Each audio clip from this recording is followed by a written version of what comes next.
The certified letter said I had personally approved a machine safety inspection at a factory I hadn't entered in 4 years. My signature was at the bottom. My old employee number was beside it, and according to the document, the approval had been issued 11 months after I retired. I read the page 3 times at my kitchen table before calling my younger brother, Calvin. He ran operations at the factory. My son worked there.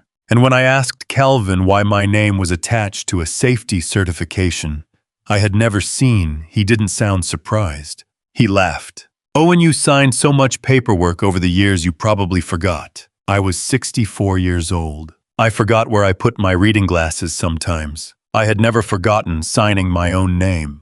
What Calvin didn't know was that for 37 years, remembering exactly what I signed had been my job.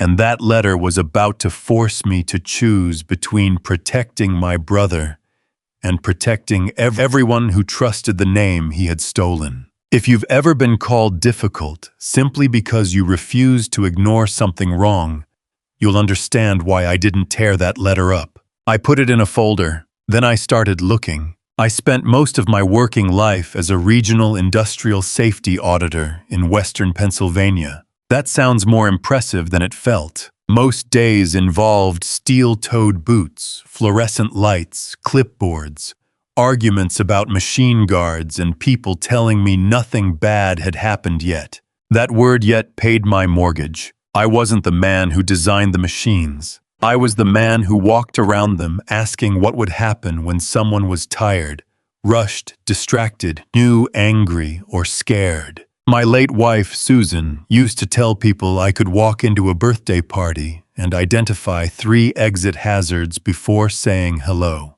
She wasn't entirely joking. Calvin was 7 years younger than me and built differently. He could enter a room full of strangers and know everyone's name before dessert. He remembered birthdays, told good stories. I knew how to make a person feel like they had been waiting all day just to hear from him. Our father admired that.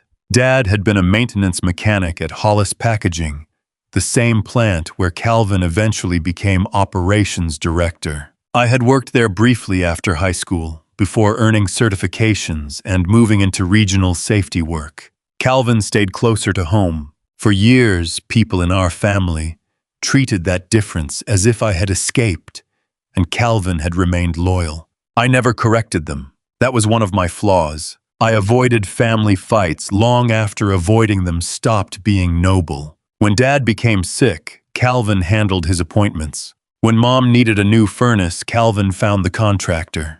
When my marriage was struggling because Susan was going through chemotherapy, Calvin showed up with groceries without being asked. There was real history between us, real love. That makes betrayal harder, not easier. My son Bun was 34 and worked as a maintenance electrician at Hollis. I hadn't helped him get the job. In fact, I'd encouraged him to work somewhere else because I didn't want him spending his career under the weight of our family name. Bun ignored me. "Grandpa worked there," he said. "Uncle Cal works there. I know the equipment.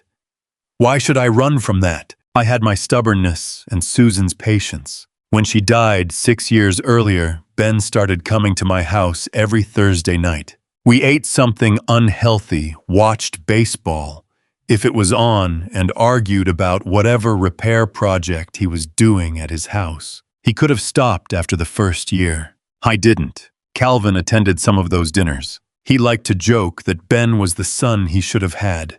Calvin had married twice but never had children. For a long time, I thought his affection for Ben was one of the safest things in our family. That belief lasted until 3 days after the certified letter arrived. Bun came over on Thursday carrying a pizza and looking like someone had already delivered bad news before he reached my door. He barely touched his food. "What happened?" I asked. "Nothing. You've been moving the same pepperoni around for 10 minutes. He dropped the slice. Uncle Cal called me into his office. I waited. Bun stared at the table. There was an incident on line 4 last week. I knew line 4. Hollis used it to cut, fold, and glue heavy corrugated sheets into industrial packaging. The equipment had changed over the years, but the basic danger hadn't. Fast rollers, pinch points, cutting heads, human hands. What kind of incident? A woman named Maya Torres got her glove pulled into the feed section. My stomach tightened. Her hand, bruised. 2 broken fingers. Could have been worse. Guard failed. Bon shook his head. Guard worked. That confused me. Then he said the interlock had been bypassed. I stopped moving. An interlock is simple in principle. Open a protective gate and the machine should stop. The purpose isn't elegance. It's survival. Who bypassed it? That's the problem. Bun rubbed both hands over his face. Maintenance got told there was an approved alternate procedure during high-volume runs. Approved by whom? He looked at me. I already knew. Your name is on the procedure. The room seemed to shrink. I went to the drawer where I had placed the certified letter and handed it to him. Bon, read it. His expression changed slowly. Dad, I didn't sign it. I know. Do you? He looked offended. Then he realized why I had asked. Yeah, he said quietly. I know. I sat back down. What did Calvin want? He said the insurance people might ask questions. Told me not to get emotional. Said your old procedures had been used around the plant for years. My procedures never allowed someone to bypass a gate interlock while production was running. I told him that. Bon looked down again. He said you've changed your opinions before. There was more. I could hear it. What else? Bon hesitated. He said retirement can affect people, that one landed differently. Not because I cared whether Calvin thought I was old, because I understood what he was building. A story. If anyone questioned the paperwork, Calvin could say Owen Mercer had approved it, and now couldn't remember. A retired man, a dead wife, a quiet house. A brother everyone knew was more social, more current, more connected to the plant. I wasn't just using my signature. I was preparing an explanation for why I might deny it. I asked Ben one question. Do you have access to the current procedure because it's part of your job? Yes. Then tomorrow follow your normal process. Don't photograph things you're not allowed to photograph. Don't take documents home. Don't argue with Calvin.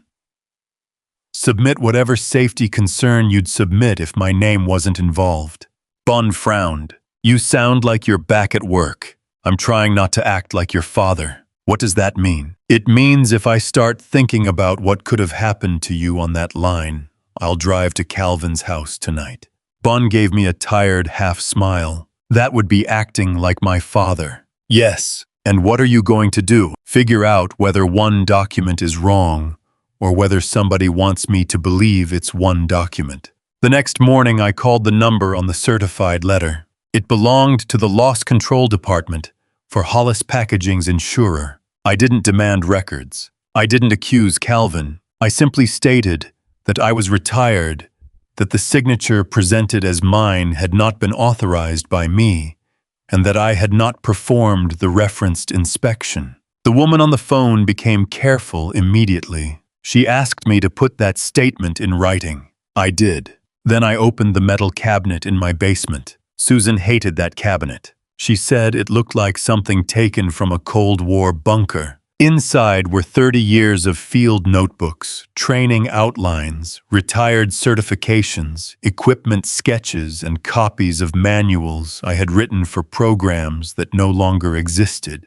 I had intended to throw most of them away after retirement. Susan stopped me. One day she said, "You'll finally admit you like keeping records." She had smiled when she said it. That memory hurt enough that I had to close the drawer for a minute. Then I went back. My notebooks had a system: blue tabs for inspection notes, green tabs for training, red boxes around revisions that changed safety requirements. Calvin knew that. I used to tease me about it. When he was a new supervisor at Hollis, he had called me twice a month asking questions. How close can the pallet stack be to the panel? What happens if production wants the gate opened during cleaning? Can we run this until Friday and fix it during shutdown? Sometimes I answered. Sometimes I said, "You already know the answer.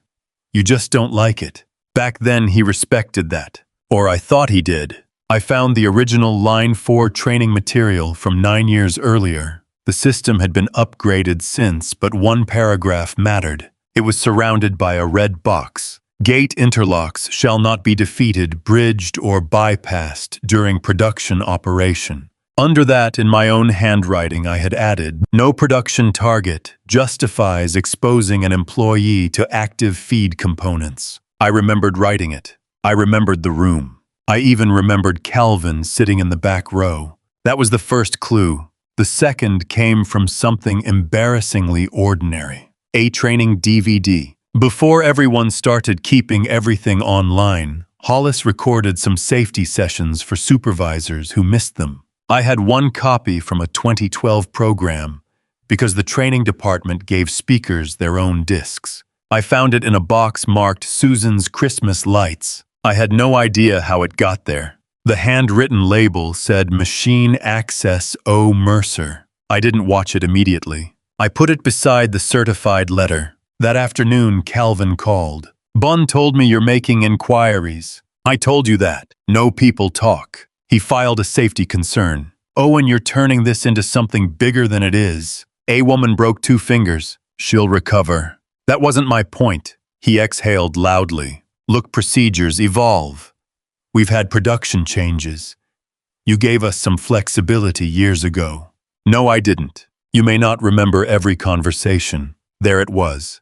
Clean, prepared. I leaned back in my chair. Calvin, send me the document you say I approved. I can't just send internal paperwork around. Then why was my signature put on it? Silence. Only for a second. But with Calvin, 1 second was a long time. He recovered. Come to dinner Sunday. We'll talk like brothers instead of turning this into some federal investigation. It isn't a federal investigation. You know what I mean? I did. He needed me in a room where family pressure worked better than facts. I went anyway. My sister-in-law Janet made pot roast. Our cousin Diane was there. Bun came reluctantly. Calvin poured wine and behaved like the previous 48 hours had never happened. For 20 minutes, he talked about a regional manufacturing association dinner coming up in 2 weeks.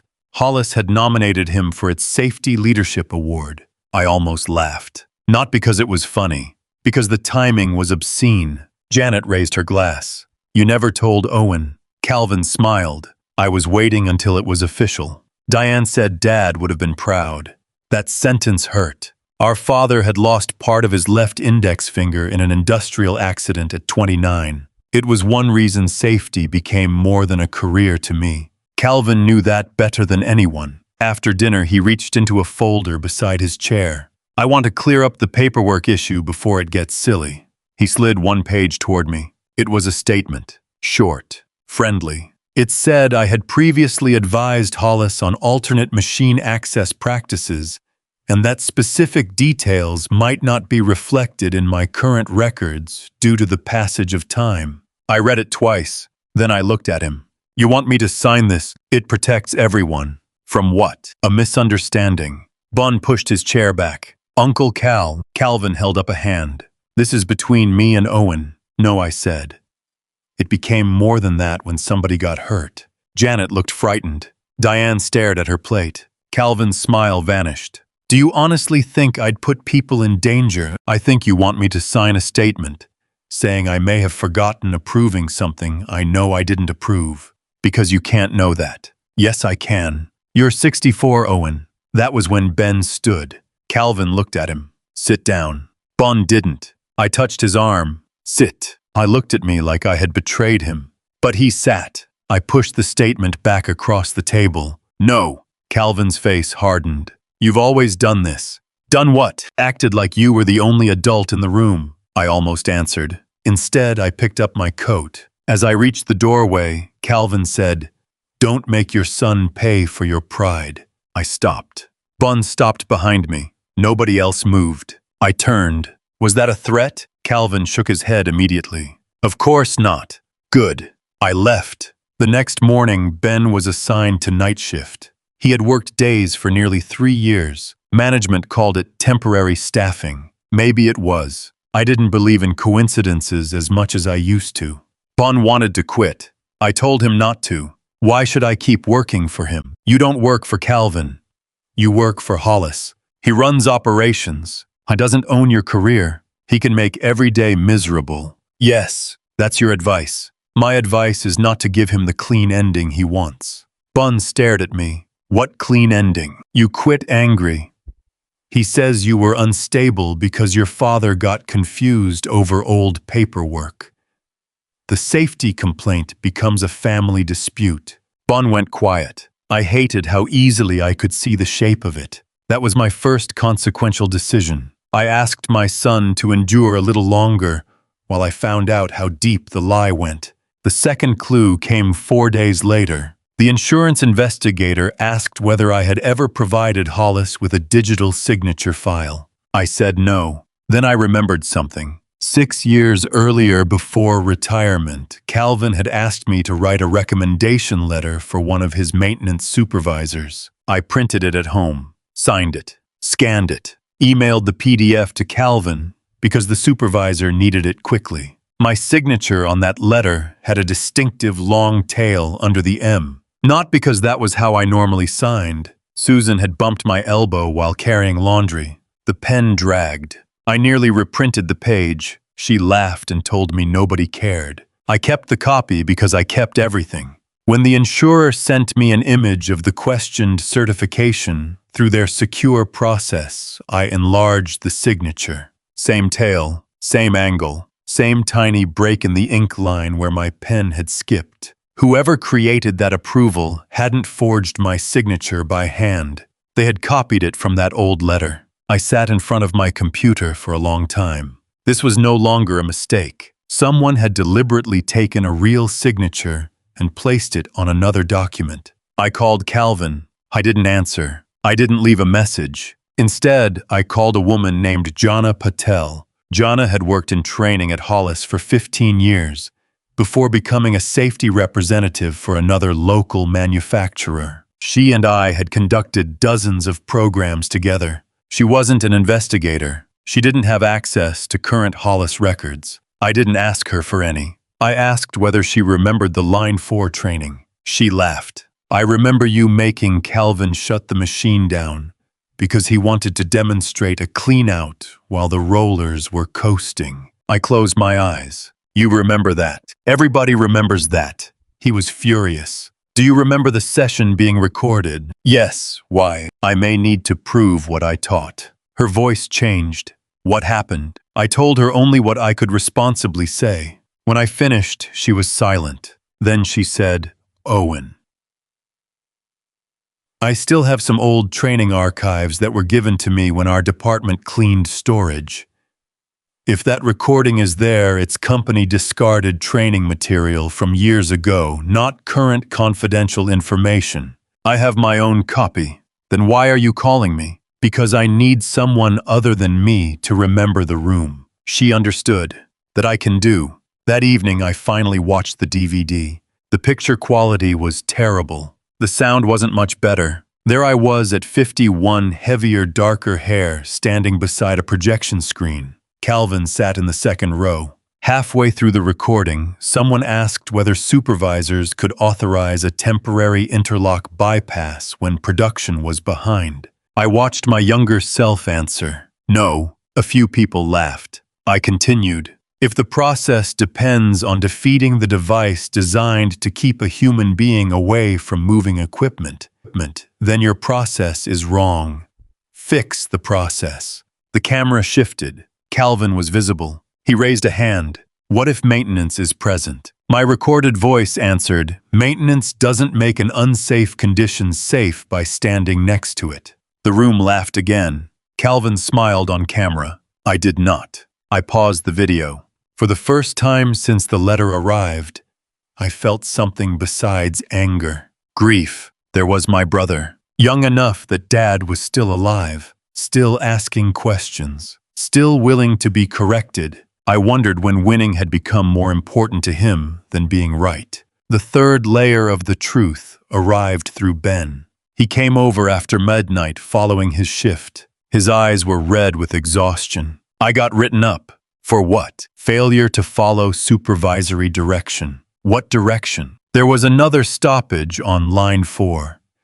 Production wanted the gate opened for a jam while the system was in reduced speed mode. I refused to reset it until full isolation. Good. Calvin came down personally. I felt cold. What did he say? That I was letting family drama affect my judgment. Bun laughed once without humor. Then he told the shift supervisor I'd been trained on the Mercer alternate access method. There is no Mercer alternate access method. I know. That phrase mattered, because it showed Calvin wasn't only relying on a fake signature. He had created a story around my professional reputation, a method, a legacy practice, something that sounded established enough that younger workers might obey it. Bond continued. One of the older mechanics pulled me aside after. He said, Calvin's been using your name like that for at least 2 years. I didn't interrupt. He said whenever someone questions a shortcut, Calvin says it was based on your old program.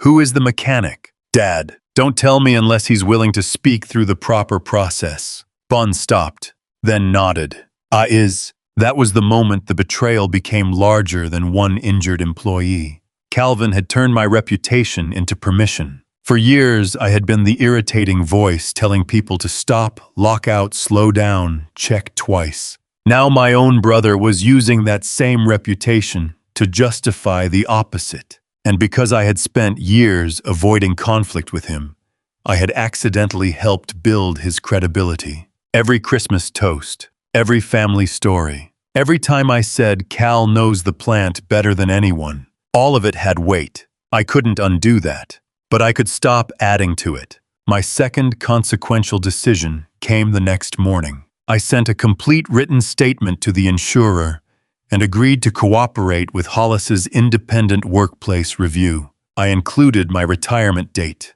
the original 2012 training materials, the recommendation letter containing the signature that had been copied, and a statement explaining that I had never authorized any process called the Mercer alternate access method. I did not send the old video immediately, not because I was hiding it, because I wanted the investigators to establish the document trail before my recording influenced anyone's memory. That was something 37 years of audits had taught me. Evidence is strongest when independent pieces arrive at the same conclusion. Calvin called that afternoon. This time I answered. What are you doing? He asked. Answering questions. They contacted corporate. I assumed they would. They pulled production records. I didn't respond. His voice tightened. You know what happens if this gets exaggerated? To whom? To hundreds of employees.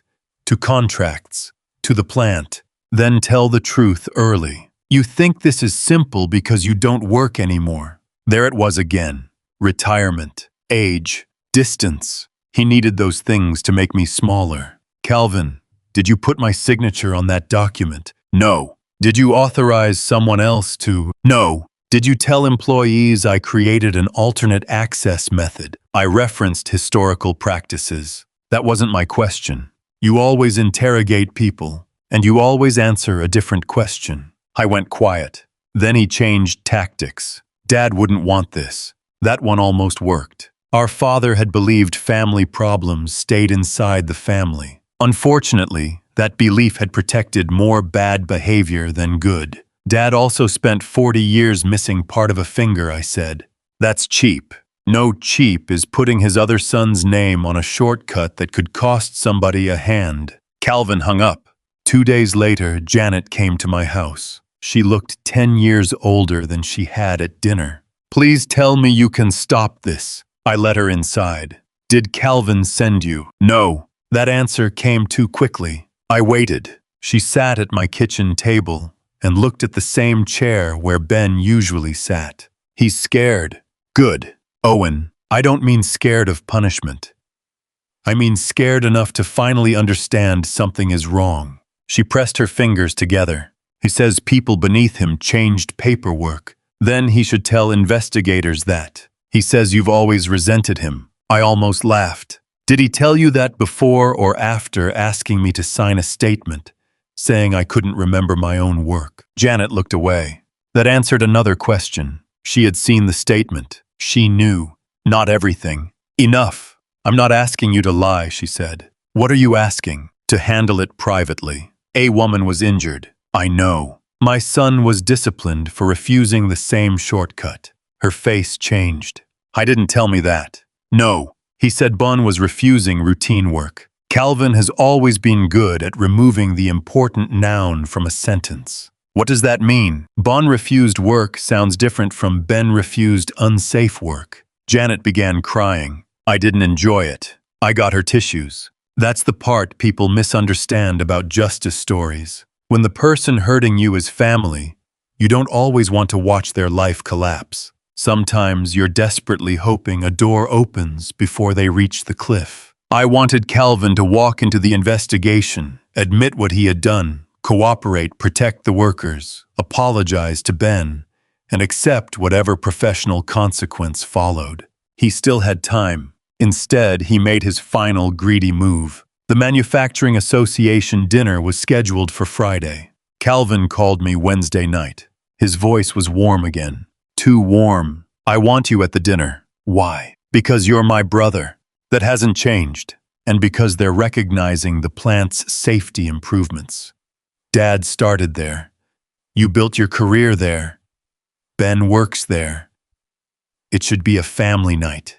I almost admired the nerve. Does the association know there's an investigation? It's a preliminary review. Does the association know? Owen, that's what I thought. He sighed. Come to dinner. Sit at our table. Show people the Mercers aren't tearing each other apart. There it was. Not reconciliation. Optics. If I sat smiling while Calvin accepted a safety award, my presence would become evidence in the only courtroom he cared about the room. See, his own brother supports him. How serious could the allegations be? I said I'll come. Calvin sounded relieved. Good. I won't endorse anything. You don't have to. Just be there. After we hung up, Ben said I was crazy. He had come over to help me move an old workbench. You're going to watch him get a safety award. Maybe. The dinner isn't the investigation. Then why go? Because he asked me to be seen. Bun stared, and I think it's time he saw me. The next day, the Hollis review team asked for the training video. I provided it. They asked permission to share relevant excerpts with the association if required. I agreed. That told me more than they probably intended. I still didn't know exactly what the internal review had found. That mattered. I wasn't secretly controlling the outcome. I had done what I could do, preserved evidence, corrected the record, protected my son from being isolated, cooperated with people who had lawful authority to investigate. The rest belonged to them. Friday evening, I put on the charcoal jacket Susan had bought me for our 25th anniversary.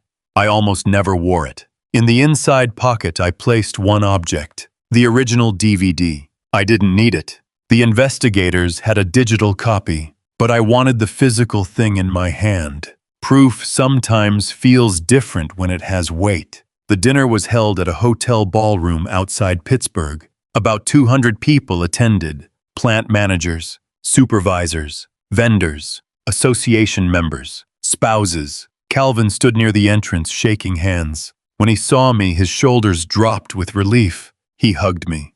That surprised me.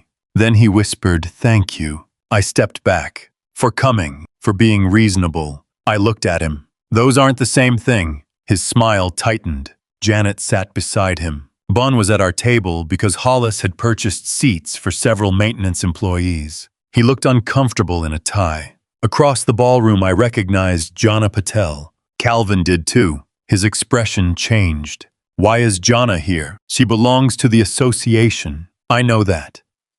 Why is she here tonight? It's an awards dinner, Cal. He studied me. For the first time that evening, he looked uncertain. Dinner was served. People spoke about workforce development, equipment, investment, and accident reduction. Calvin relaxed gradually. He began telling stories. At one point, he introduced me to a neighboring table, my older brother Owen. He taught half this region how to be afraid of machinery.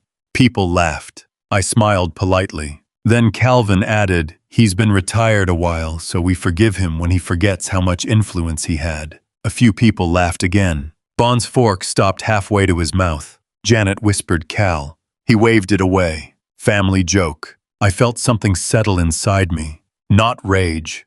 Permission. He had spent weeks suggesting privately that my memory was failing. Now he was testing the story publicly, planting it, making people comfortable with it. I reached into my jacket and placed the old DVD on the table beside Calvin's program booklet. He glanced down. What's that? Memory. His face went still. Before he could answer, the association chair walked to the podium. Her name was Margaret Ellis. She announced several awards. Applause came and went. Then she reached the safety leadership category. Calvin straightened his jacket. Janet squeezed his hand. The engraved glass award sat in a black presentation box on a side table. Margaret looked down at her notes. Then she didn't say Calvin's name. Instead, she said, "Before presenting this category, the association received information this afternoon requiring clarification regarding material included in the nomination." The ballroom changed. People didn't become silent all at once. The quiet spread. One table, then another. Calvin leaned toward me. "What did you do?" Answered questions. Margaret continued. "Because the award recognizes documented safety leadership, we will not present it while those materials are under active review." Calvin pushed back his chair. "This is ridiculous." Several people turned. Margaret looked toward our table. "Mr. Mercer, please remain seated." That sentence did more to him than shouting would have. He sat.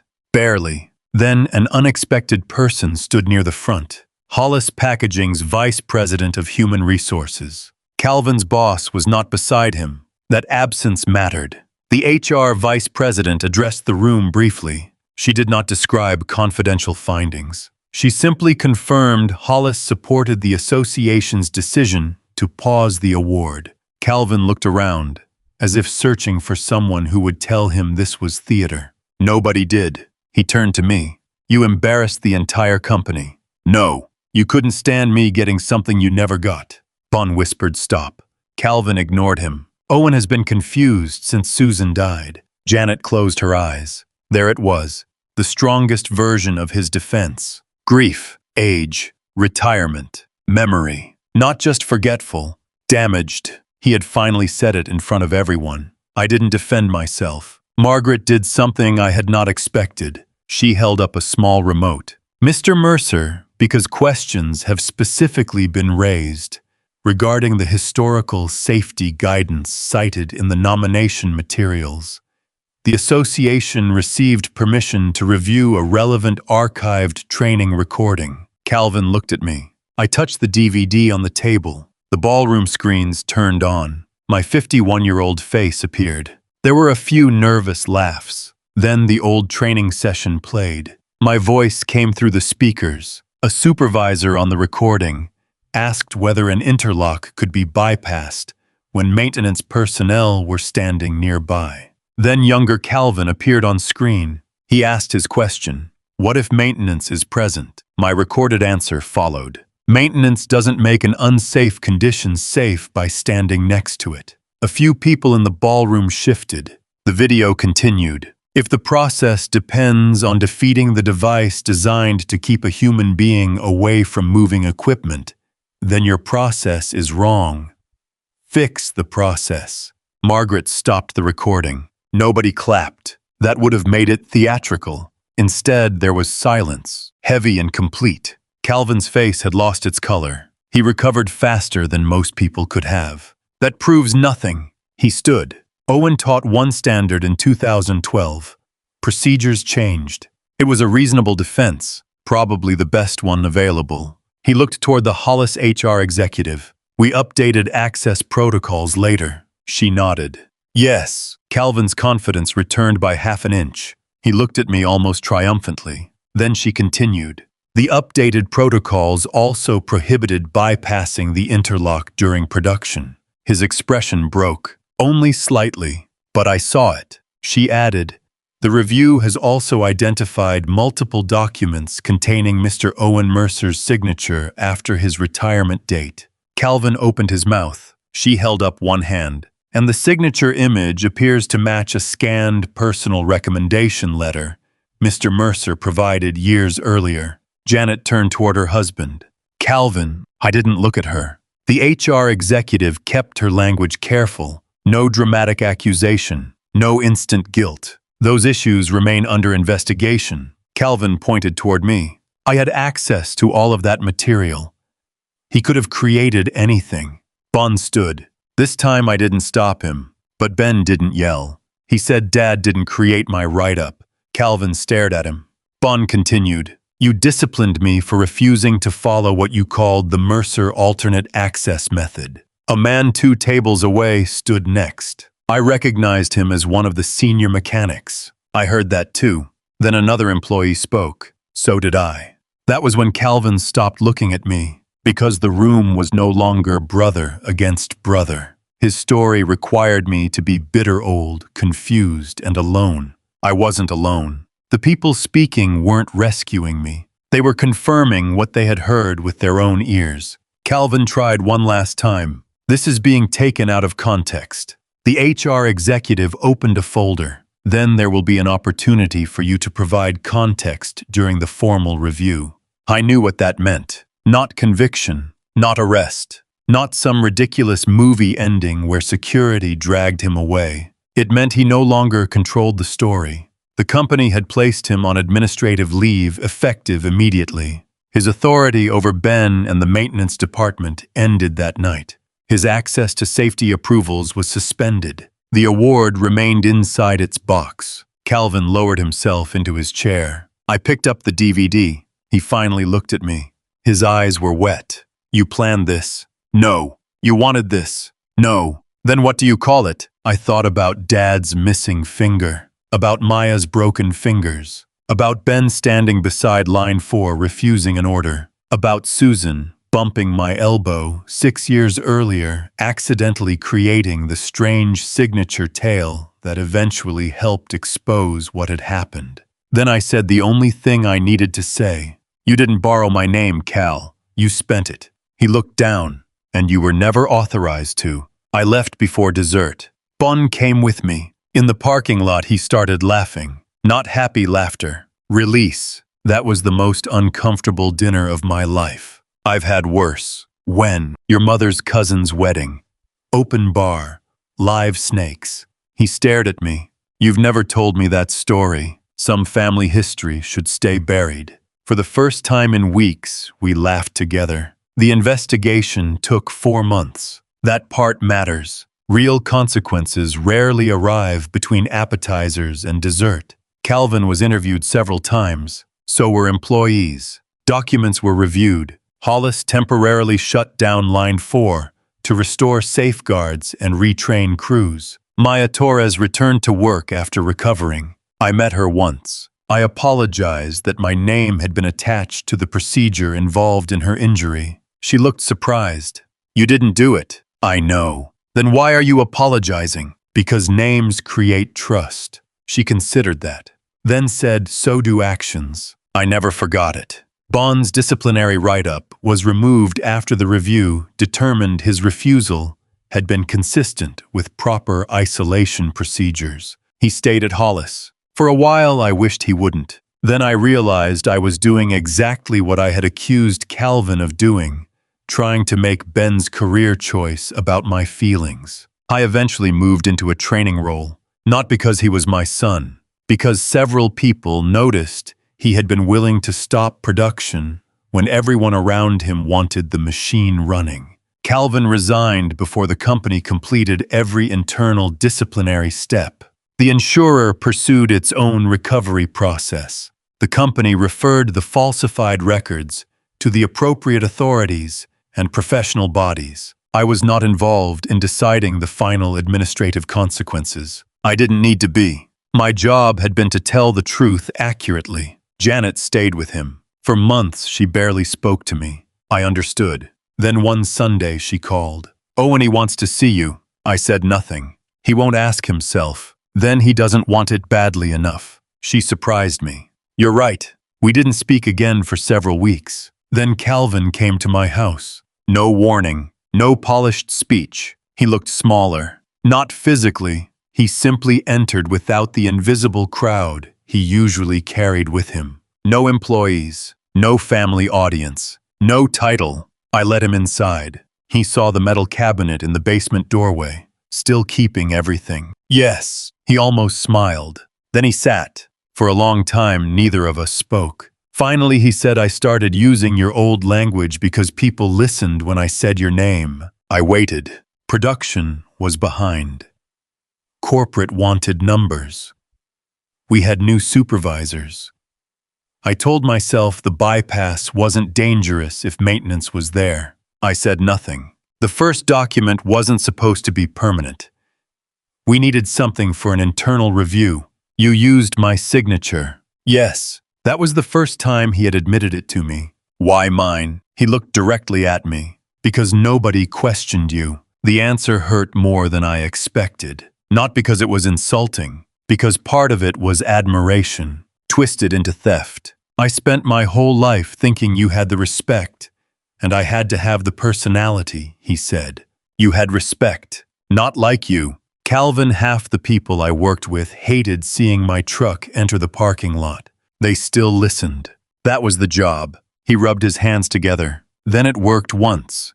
Nobody questioned it.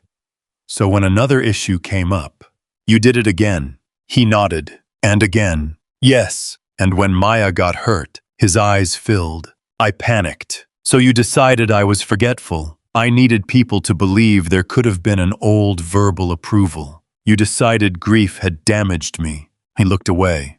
That was the worst thing I said. No. He looked back. The worst thing you did was teach younger workers that safety rules were negotiable if the right name was attached. He cried then. Quietly. I let him. I did not tell him everything was forgiven. I did not say brothers were brothers. I did not rescue him from the meaning of what he had done. After a while, he asked, Do you think Dad would hate me? I thought carefully.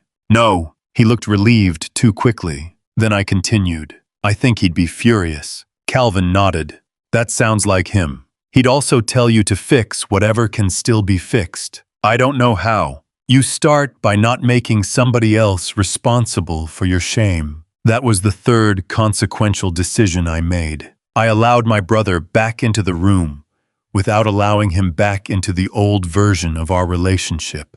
There is a difference. For years, family peace had meant I absorbed things. Calvin joked too hard, I ignored it. Calvin took credit, I let it go. Calvin made a decision Dad wouldn't like, I softened the story. I had confused silence with loyalty. The factory incident taught me something I should have learned much earlier. Silence is only peaceful when nobody is being harmed by it. Calvin eventually began working for a small equipment supplier in a non-supervisory role. He had lost the authority he once treated like part of his identity. He and Ben didn't become close again. Maybe someday they will, maybe not. Bon is polite. Calvin has stopped demanding more than that. As for me, I finally cleaned out the basement cabinet. Mostly, I threw away duplicate manuals, obsolete catalogs, and inspection forms from companies that disappeared 20 years ago. I kept the field notebooks. I kept Susan's strange signed recommendation letter, and I kept the training DVD. A few months ago, Bun brought his 8-year-old daughter Lily over while he repaired a light fixture. She found one of my old yellow field notebooks. What's this? My memory, I told her. She laughed. Your memory is paper, sometimes. She opened it. Most of the pages meant nothing to her. Equipment numbers, measurements, red boxes, arrows. Then she asked why I wrote everything down. I thought about Calvin, the ballroom, the unopened award, the machine that should never have been running with its protections defeated, and a woman named Maya who reminded me that actions create trust too. So I told Lily the truth, because people forget. She nodded seriously. Then I added, and sometimes people hope you will. She didn't understand that part yet. I hope she won't need to for a very long time. Family names can open doors. They can create trust. They can make strangers assume things about you before you've earned any of it. But a family name was never meant to be a shield. It's a promise. and the moment someone uses it to hide what they've done. Protecting the name means telling the truth about the person carrying it, even when that person is your brother, especially then. If this story stayed with you, subscribe and tell me in the comments. Could you have stayed silent to protect your brother, or would you have done what I did?